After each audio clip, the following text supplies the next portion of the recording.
Hello and welcome back to Simply Biology. In today's video we're going to be looking at how to control the heart action, and in addition we're also going to be looking at the factors which can affect the heart rate.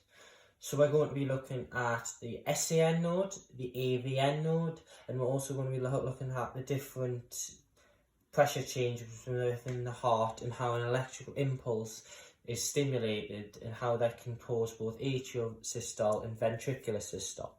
So, without further ado, let's get started. So, the SAN node is also known as the sinoatrial node, and this acts as a pacemaker because it initiates the heartbeat. The SAN node lies in the wall of the right atrium, and it generates an electrical impulse which speeds through the walls of the atria.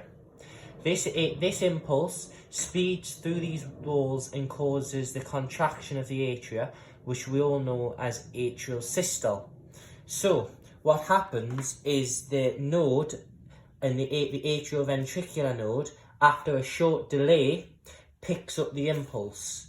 This short delay is important because it ensures that the atria are completely empty with blood and ensures that all the blood can flow into the ventricles. This short delay is made possible by the conductile fibres which surround the atrioventricular node.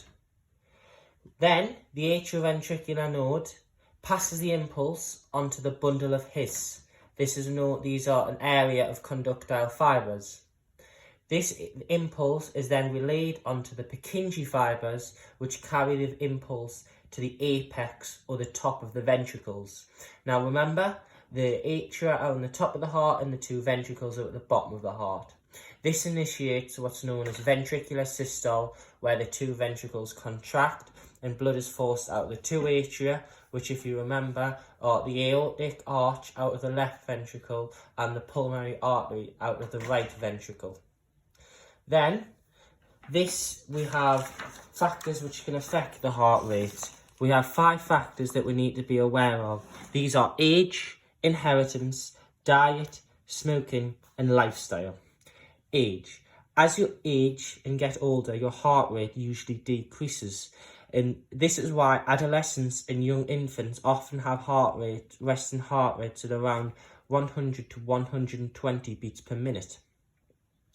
Inheritance. Some people can inherit a faster or a slower heart rate, and there's certain conditions such as cystic fibrosis which can lead to a faster heart rate. And cystic fibrosis is also the condition which affects the chloride ion channels moving in and out of cells. Diet. An active, healthy lifestyle can increase and improve the health of the heart and lead to an ultimately lower heart rate. Smoking contains nicotine, which is a hormone that stimulates the heart rate and affects the SAN node. This causes the heart rate to increase, and is also a carcinogen, which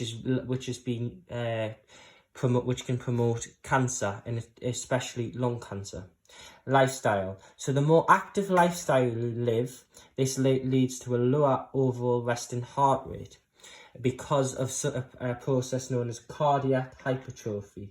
So when you exercise your muscles or when you exercise your heart, you become stronger and fitter and are able to become more, in the case of the ventricles, they're able to pump more blood per beat out of the left ventricle. So this means that stroke volume increases. So therefore, heart rate can decrease and the cardiac output will remain the same.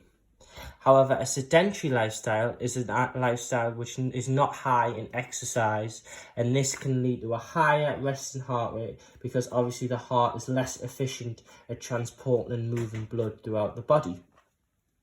Thank you for listening to this video, and I hope you now understand how the heart rate can be controlled by the action of both the SAN, the sinoatrial, and the AVN, the atrioventricular node. And I hope you are now aware of some of the factors which can overall affect the health of an individual's heart. And I hope you might implement some of these lifestyle changes in your exercise regime. Thank you and goodbye.